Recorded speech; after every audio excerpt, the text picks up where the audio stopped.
Hi, explorers. Today we're going to have an art history lesson because art leaves history behind. When you make a work of art today in 2020 and people look at it 100 years from now, they're going to see how you lived, maybe how you looked, and the clothes that you wore. So we're going to study about an artist named Peter Bruegel, who lived in 1560, and that's when this painting called Children's Games was painted on a piece of wood. So here it is.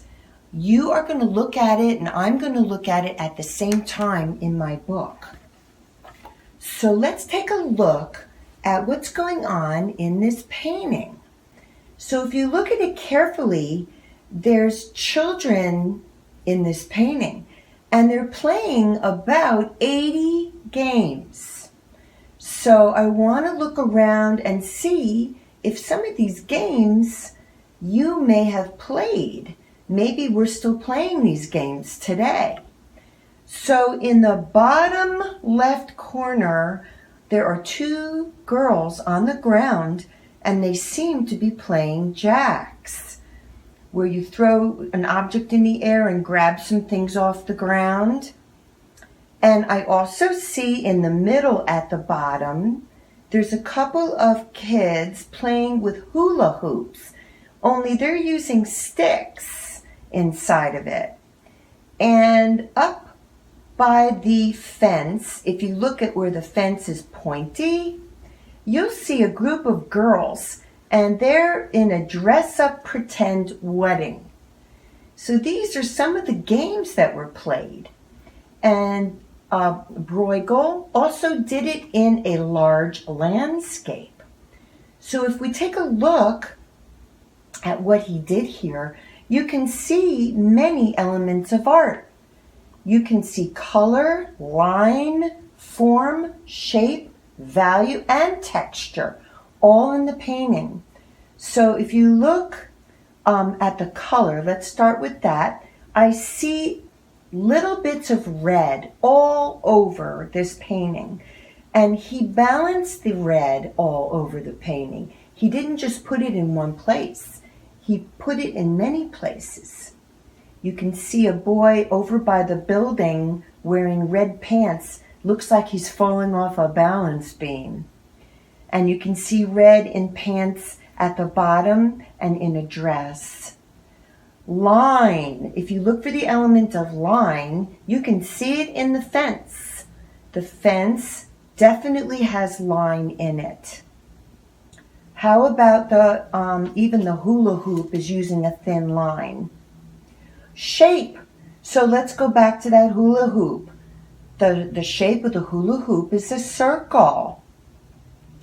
And also you can see rectangles all over the buildings. There are rectangle shapes. Form. I am looking at the barrel towards the bottom of the painting. The barrel has form because it has height, width, and depth. And value. The values of the colors go from light to dark. Take a look at the gigantic building. The front of it is in the sun. It's a little bit lighter than the side, which is much, much darker. So let's see. We talked about this painting, and now I want to talk about one more. So we're going to switch to a painting by Winslow Homer called Snap the Whip. And it was painted in 1872. In it, you see kids during recess. And behind them, there's a building. That was their schoolhouse. So you see how art history shows you how kids might have taken recess when they were in school. Also, notice their clothing. And you can look at the painting and see what time of year this painting was painted. Maybe it's spring because the boys look like they have their shoes off. So today we talked about art history and how important it is in art. And you are going to make your very own game. I want you to use whatever materials you want. You can use whatever we've used in the past. You're going to take a piece of paper or clay and create, because you're creative thinkers and you're explorers, create a game that you like to play. And to make it a little bit of a challenge, you can change it from being people or kids playing the game to animals. And that is what you're going to do today. I am going to come back and show you what I mean in just a minute.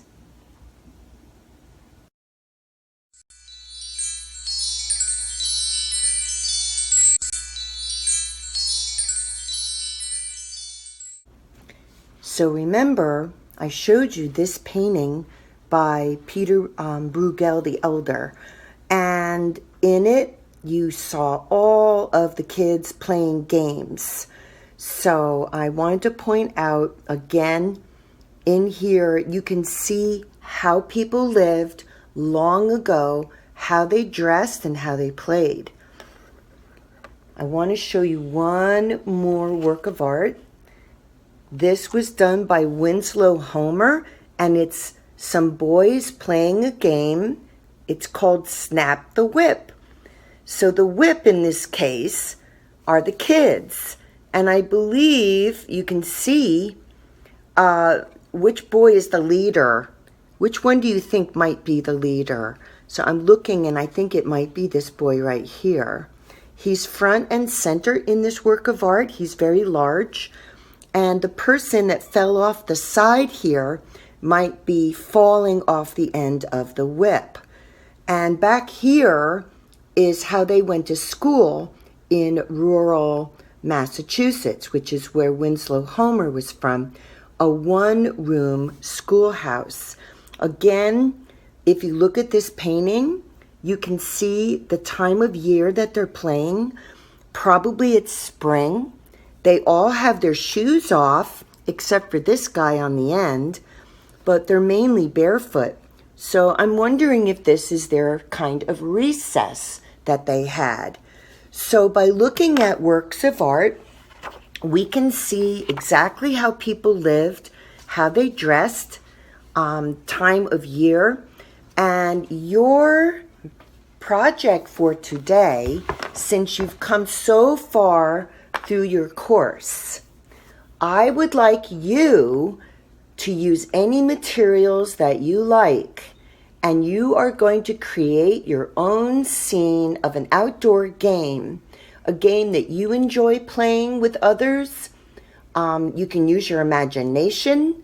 I would like to give you a little challenge and make your game where it might be animals playing instead of children. I'd like you to set the time of day. You want to show me the lighting in your work of art as to what time of day your art is made in. So you could have a nighttime game, you could have a daytime game. You can use darker values to show me what time of day. There is nothing to stop you from using torn paper or air dry clay. So let me show you what I did. I decided I was going to draw jump rope. And I drew my jump rope in the daytime. You can see I put some sun up here, my light source, and I did make a horizon line in the back with some mountains so you can see into the distance. And in the front, I have some animals that are watching the game. I have a mule over here. I have an owl and a bunny. There's a bird over here. And instead of kids, I have lizards playing jump rope. And you have this lizard is in the center, is doing the jumping, and here's your rope. So to show motion, I put lines coming from here upward using spiral and curvy, wavy lines. I added a little bit of darker color to show shadow. So it looks like this lizard is making a shadow on the ground, and this lizard also. So I actually put a little bit of shadow underneath them to show the ground. So that is what you are going to do today. I'm going to give you a lot of freedom because you've come so far. Please create your own scene of an outdoor game, a game you like to play with others. Use your imagination. You could even make up a game if you like. You could have animals playing baseball or kickball. So again, please make it the time of day. I want to know how, you're using your color to show the lighting in the sky. Is it daytime, nighttime? And have a lot of fun. And I'm going to finish this and come back, and we can take another look at it later. So again, have fun. Use whatever you like. You've earned the opportunity to be on your own.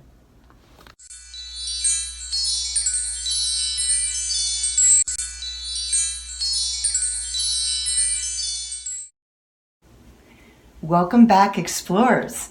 Today, you learned about art history and kids' games from way long ago, and you created your own work of art, something like this, where you use all the elements of art in a piece of art.